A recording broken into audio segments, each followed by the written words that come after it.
One of the most popular gem matching games is PopCap's Bejeweled, and here we see footage of Bejeweled 2 on the Xbox 360. For anyone unfamiliar with this genre, the aim of Bejeweled is to get as high a score as possible by matching at least 3 gems of the same colour.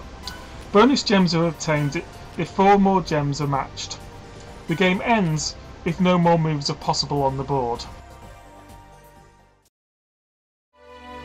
Infinite Interactive added a twist to the gem matching genre by combining it with a role-playing game in the original Puzzlequest Challenge of the Warlords. In Puzzlequest, the gem board was now a battleground, and the aim was to get your opponent's hit points down to 0. This could be done either using spells using the mana you collected by matching coloured gems, or by using the special skull gems on the board.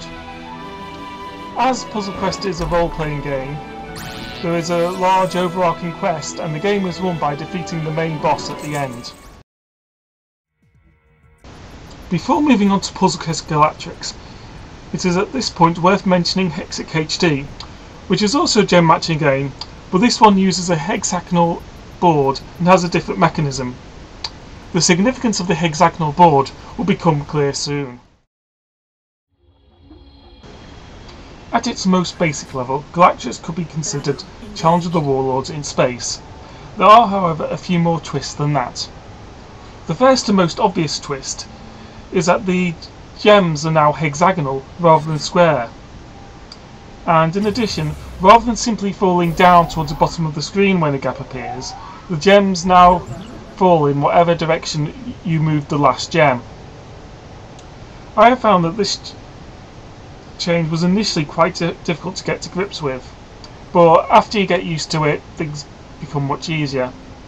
The bigger issue is that luck now plays a much bigger role in deciding the outcomes of battles, and I have come across occasions where simply matching coloured gems has led to losing over 50 hit points in a single move. While this is sometimes down to skill and knowing where gems will fall, all too often it is simply down to luck and what new gems appear which leads to these dramatic results.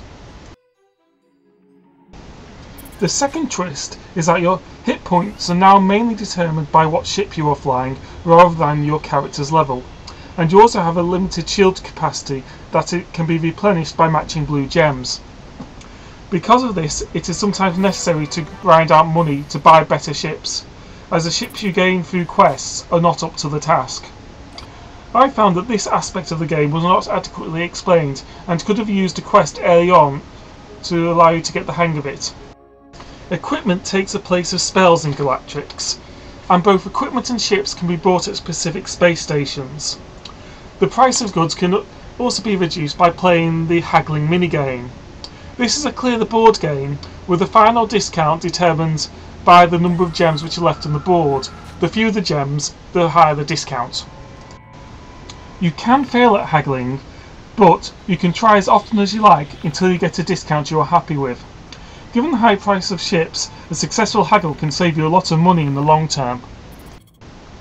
In addition to being able to buy equipment, you can also craft it at some stations if you have the correct plan which obtained through quests, through winning battles, and sufficient resources which are obtained through mining.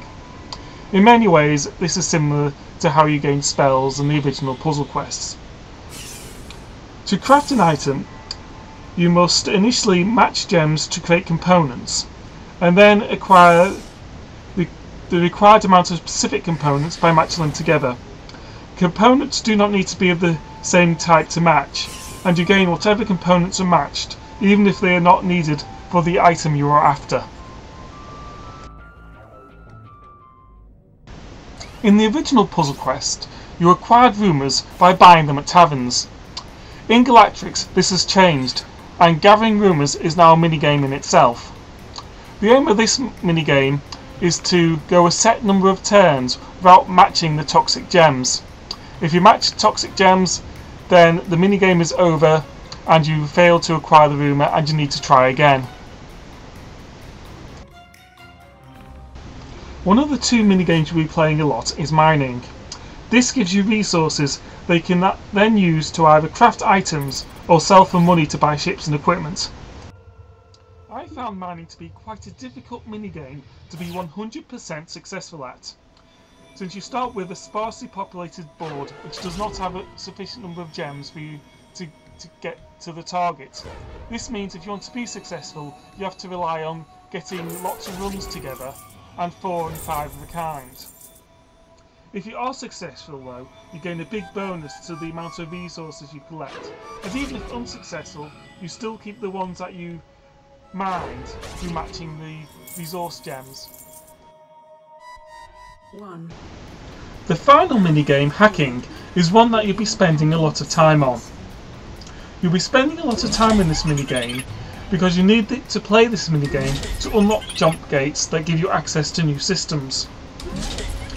In Hacking, the aim is to match a set sequence of gems that is shown in the top right hand corner of the board. If you match all these gems within the time limit, then the jump gate is unlocked and you can progress to a new system.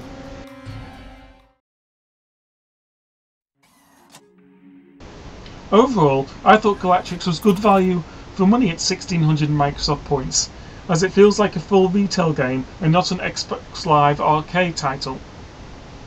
I found Galactrix to be highly challenging and addictive, and once I started playing I found it hard to stop.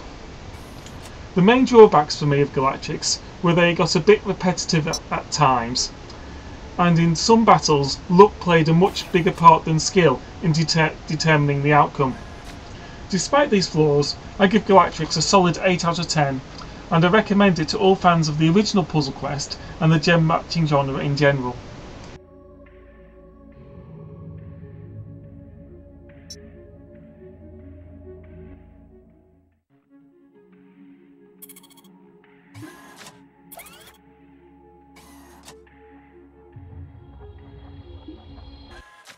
Battle engaged.